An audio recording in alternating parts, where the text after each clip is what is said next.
So what is nirvana? Well, when the Buddha was asked directly what nirvana is, he didn't say anything. So it's hard for us to understand nirvana, number one. Nirvana has three characteristics for sure. The first characteristic in nirvana is that you end your suffering. Second characteristic is you end your karma. And the third characteristic is you end all future rebirth. Okay. No suffering, no karma, no future rebirth. That's what happens when you get to nirvana. I don't know if you would be able to ascertain that suffering has stopped. Because, you go through the day, and if there's no suffering or no happiness, it's sort of like, well, it's just sort of, there's really nothing to catch your attention, is there?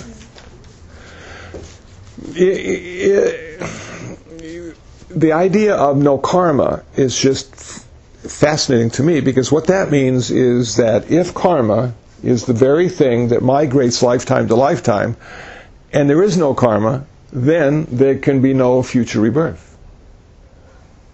Then you come up to the problem of, well, are you guys saying that the ultimate goal of Buddhism is not to exist?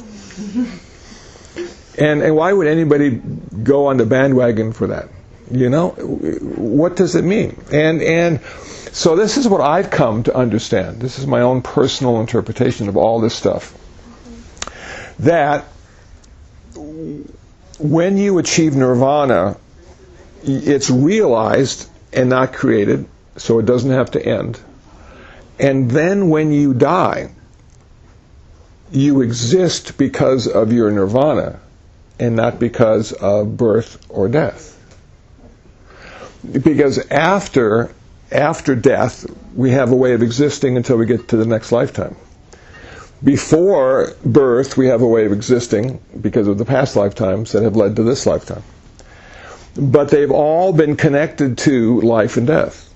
And now we've come to a place where there's no life and death, unborn and undying. And yet we exist in some unique way, some way that we can't even think about, because everything we think about is on earth, and everything on earth was created and eventually will be destroyed. So we have no reference points at all to understand something that wasn't created and will not be destroyed. No reference points. Okay. So it's like being a turtle in a fish pond. The turtle gets to leave and sun itself on the rock. Then it comes back in the little fish pond. And all the fish are so eager to hear what the turtle experienced on the rock. And no matter what the turtle says, the fish just can't understand it because they can't leave the pond. So we can't leave samsara, which is our pond, human pond. And the Buddha is like the turtle that says, well, it's really good, but I can't tell you what it is, because even if I tried to, you wouldn't understand, because it's not within your experience, or your knowledge, or your stories. It's completely outside of that. Now, having said all that, what would be some of the characteristics, perhaps, of a person who did achieve nirvana? Whether they knew about it or not. And I have a feeling they don't know. I got a feeling it's just sort of one day they wake up and they just start experiencing stuff differently, and maybe they think they have the flu. And yet they're achieved nirvana. Number one, they have loving kindness. That every intention they have is based on love and kindness. Now, in Buddhism, rarely do we use the word love alone. It's always connected to kindness. And sometimes the word love, or even the activity of love, can degenerate into control, and necessity. And that wouldn't be love. That would be something else. Have you ever heard on the news, they say, I loved her so much, I didn't want anybody else to have her, and I killed her. And you go, really? You loved her so much that you killed her? Well, for me, that's not love. That's insanity.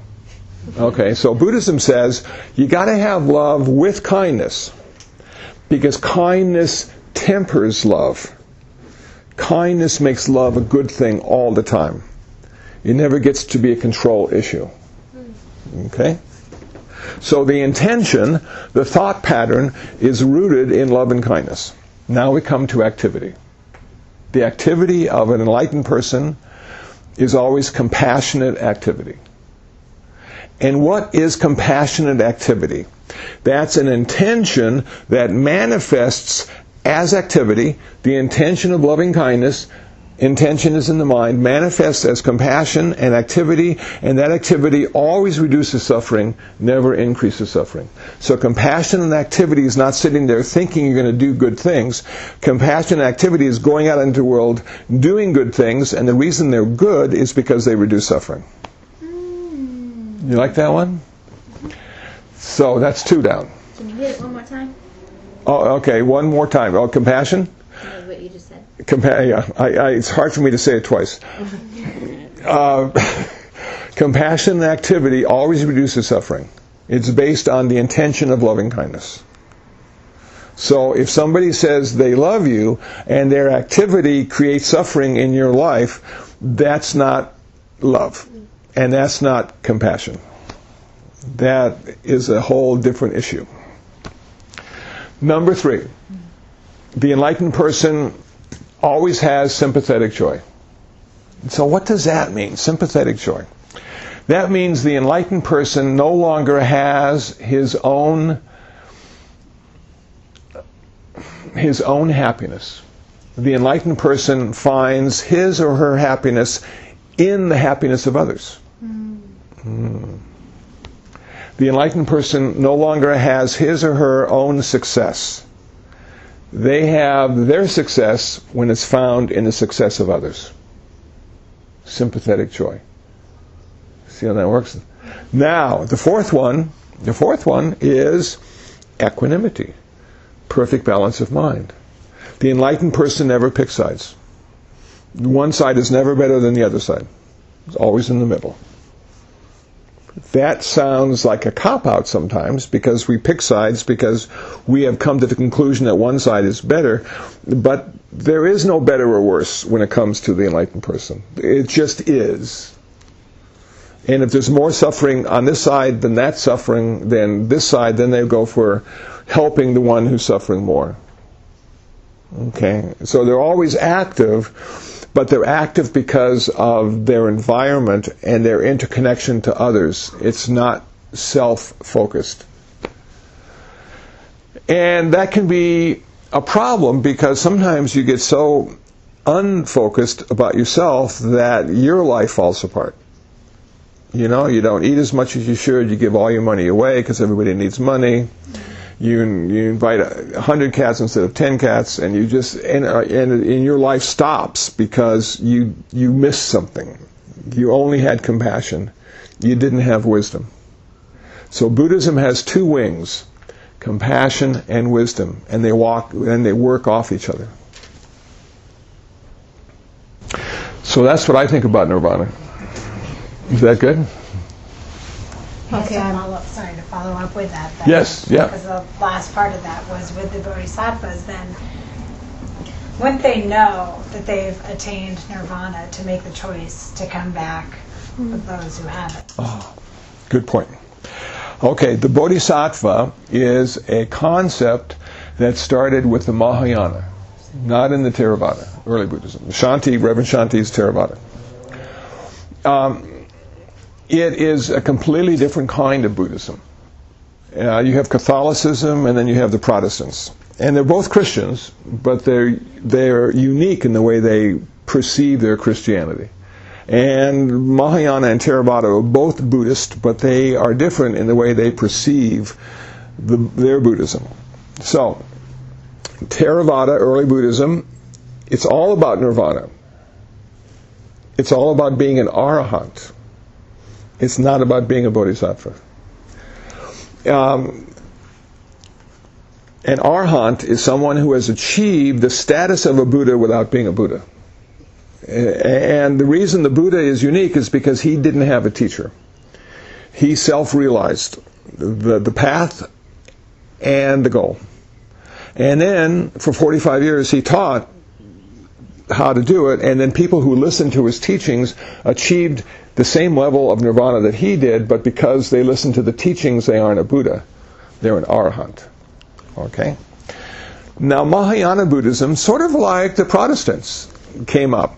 And they said, you know what? You're being directed by the monks, and now we have some of the texts available to us that we can read. Does that sound like Martin Luther a little bit? And so the control that the priests had over us, we're going to cast those shackles aside. And the Buddhists said the same thing. We can do it ourselves. We can read, we can practice, we can achieve enlightenment. Enlightenment. Not nirvana, enlightenment. Two different things according to me.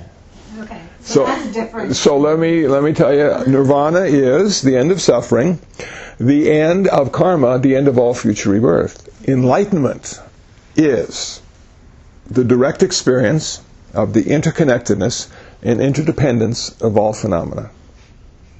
Enlightenment is the direct experience of the interconnectedness and interdependence of all phenomena. When you have that experience, when you have become connected and aware of that, you now have no option other than being of help to those who are suffering.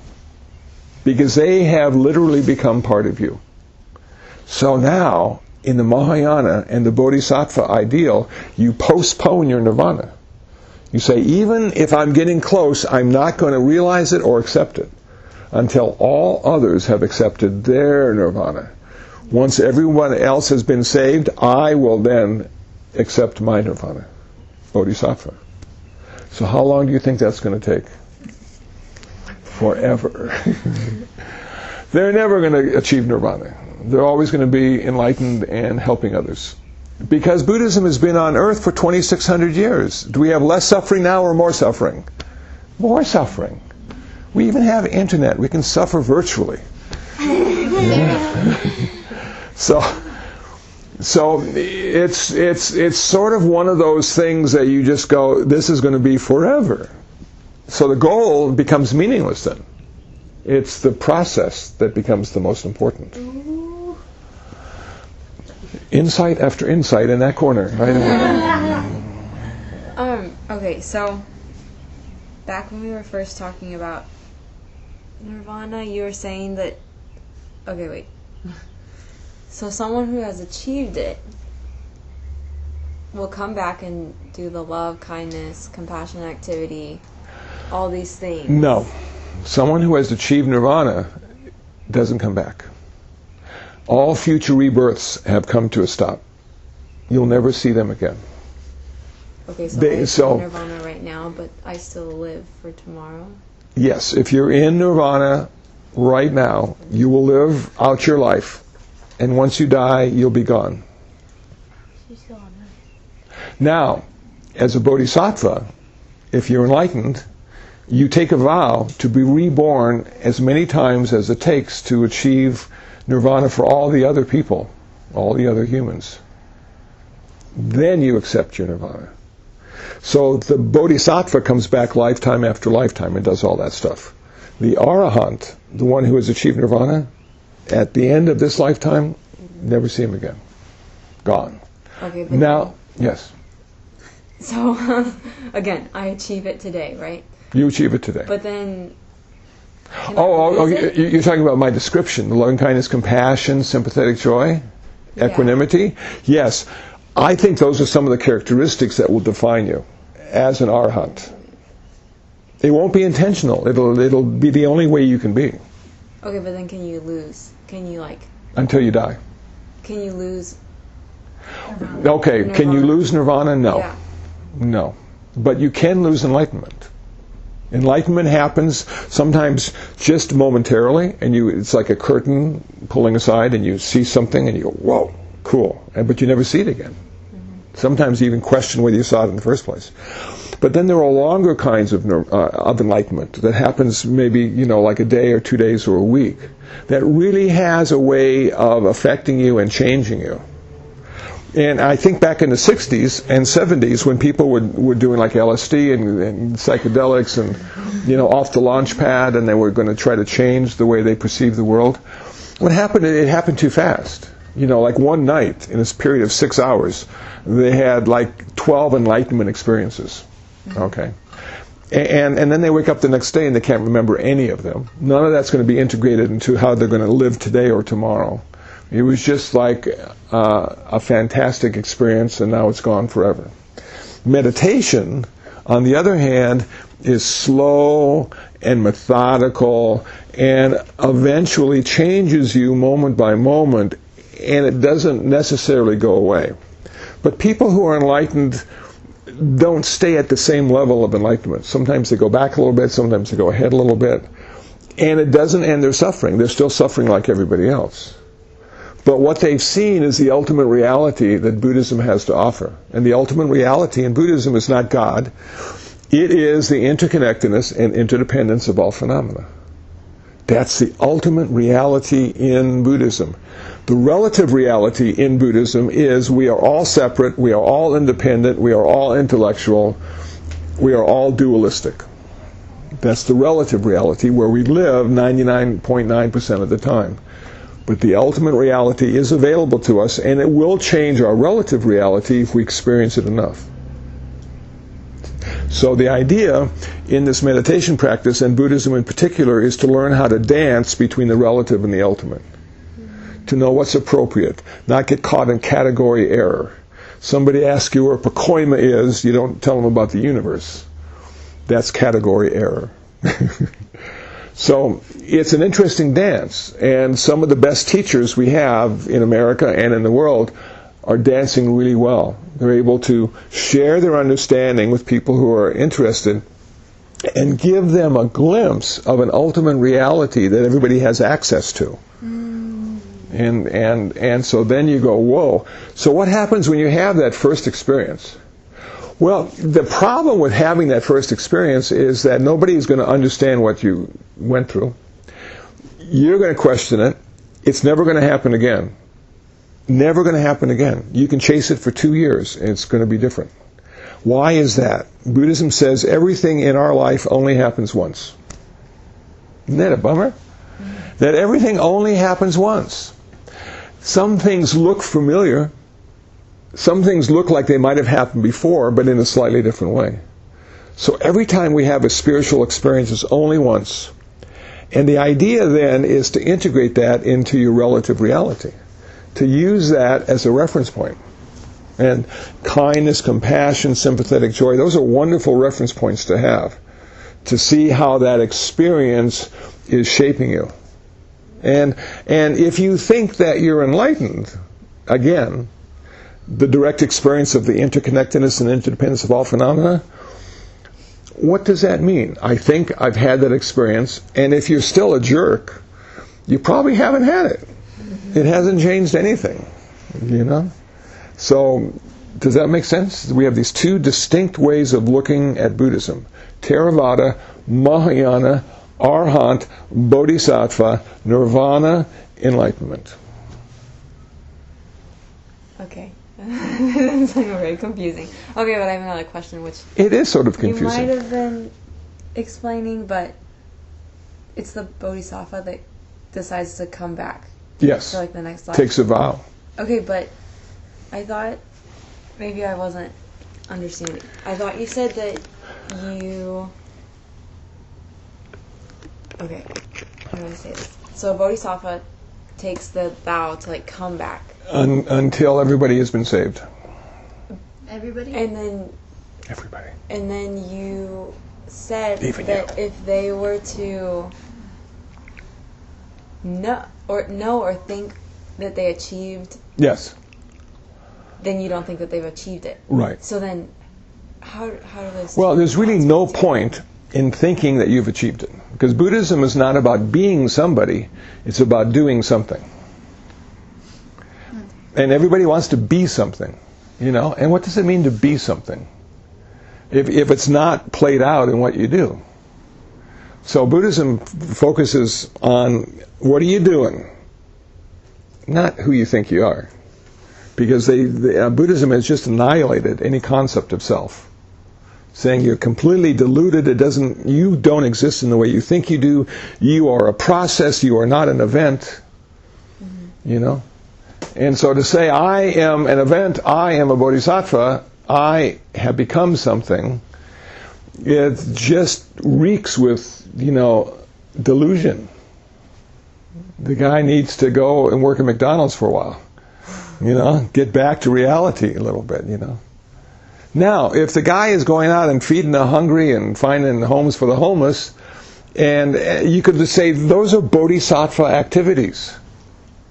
But most of those people who really do that stuff don't consider themselves to be special. They're just doing what needs to be done.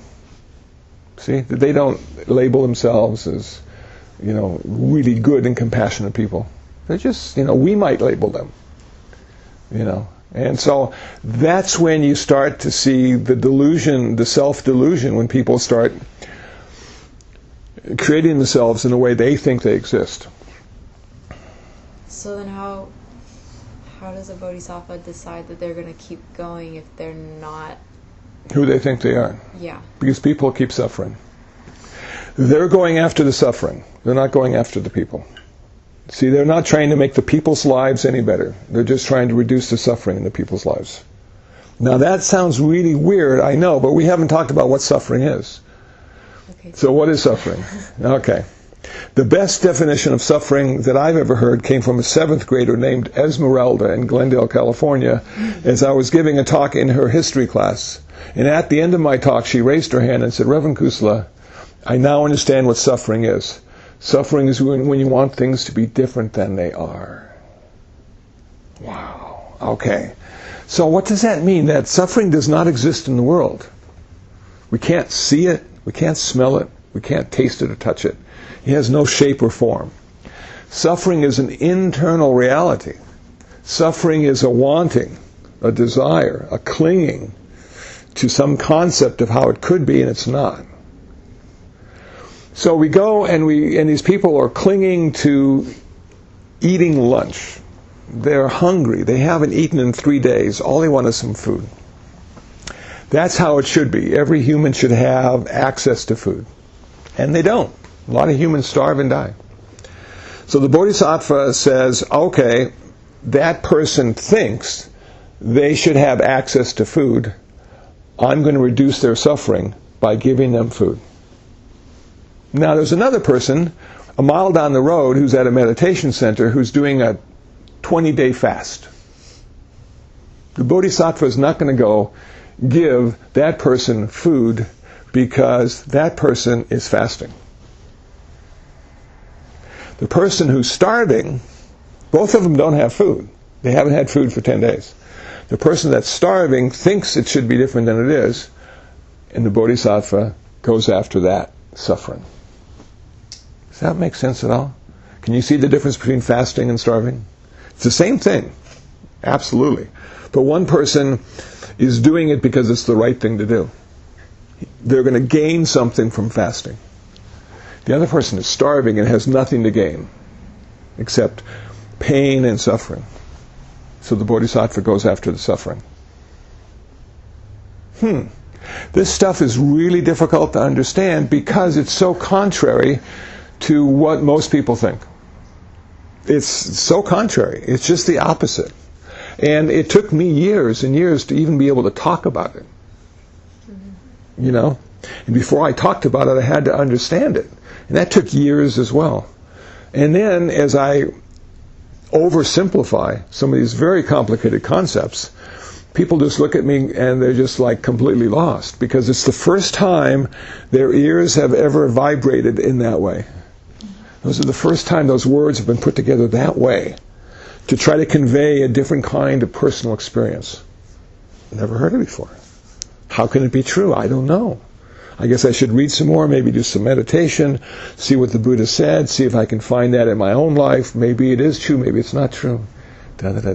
So these are the seeds that are planted to give inspiration to the converts, to the people that say, well, maybe this has something for me, which is what happened to me in 1979. It happened to me. I said to myself, all these words these guys are talking about, and gals, what the hell are they talking about? One meditation teacher said, the walls are transparent.